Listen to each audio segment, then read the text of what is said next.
यहाँ पर हम 50 प्लस एलिमिनेशन टेक्निक को सीख रहे हैं और ऑल्दो मैं इस टेक्निक को पहले बता चुका हूँ। क्योंकि क्या होता है, काफ़ी लोग कहते रहते हैं ना कि जो आप टेक्निक बता रहे हैं वो सिर्फ एक जगह पे काम करती है, हर जगह पे काम नहीं करती है। क्या आपने कोई ऐसा सवाल ढूंढ के लाया, उस पर आपने ट्रिक बता दी और सोचा कि काम कर जाएगा। मैंने एक वीडियो पहले बना के दिया था जिसमें मैंने आपको बताया था कि अगर कहीं पर भी ये लिखा हुआ आता है कि कॉन्स्टिट्यूशन डिफाइन, यानी कि ऐसा लिखा हुआ आता है कि जहाँ पे ये पूछ रहा है कि भारत का संविधान इस बात की व्याख्या करता है, तो उस सेंस में वो स्टेटमेंट गलत हो जाता है। यहाँ पे अपन यूपीएससी 2022 2022 का क्वेश्चन पेपर सॉल्व कर रहे हैं। एक बार इस क्वेश्चन को पढ़िए। The constitution of India classify the minister into 4 rank: cabinet minister, minister of state, minister of state with independent charge, minister of state and deputy minister. यहाँ पे सवाल ये कह रहा है कि भारत का संविधान जो मिनिस्टर है उनको 4 रैंक में बांटता है: कैबिनेट मिनिस्टर, राज्य मिनिस्टर जो इंडिपेंडेंट चार्ज के साथ में है, राज्य मंत्री और डिप्टी मिनिस्टर। ठीक है, इसको हिंदी में भी पढ़ लेते हैं क्या कह रहे हैं।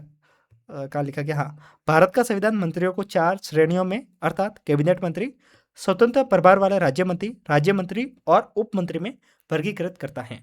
कॉमन सेंस आपको पता होना चाहिए कि जहाँ पर भी सवाल में लिखा हुआ आता है कि कॉन्स्टिट्यूशन डिफाइन करता है, एक्सप्लेन करता है, तो उस सेंस में वो क्वेश्चन स्टेटमेंट गलत हो जाता है।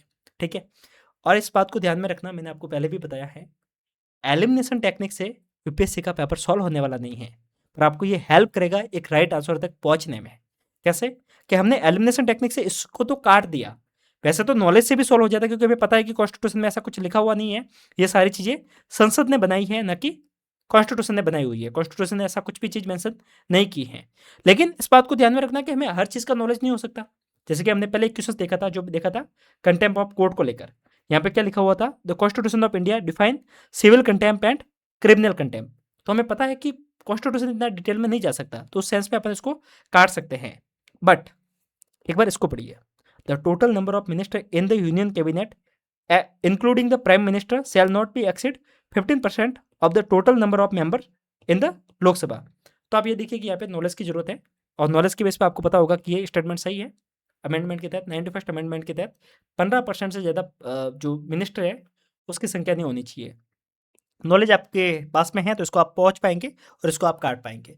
तो ओवरऑल नॉलेज प्लस एलिमिनेशन दोनों को मिलाकर अपन आंसर तक पहुंचते हैं।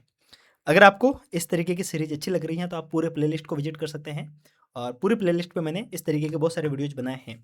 और अगर आप चाहते हैं कि आप इसी तरीके से पूरे पेपर सॉल्विंग के साथ में जुड़े, तो मैं आपको नंबर बता रहा हूँ। इस नंबर पे आप मुझे मैसेज कर सकते हैं। वहाँ पे आप मुझे मैसेज करेंगे तो अपन पूरा पेपर सॉल्व करेंगे लाइव बैठ के। ठीक है, बाकी कुछ भी कमेंट है तो आप कमेंट कीजिए, कुछ भी डाउट है तो।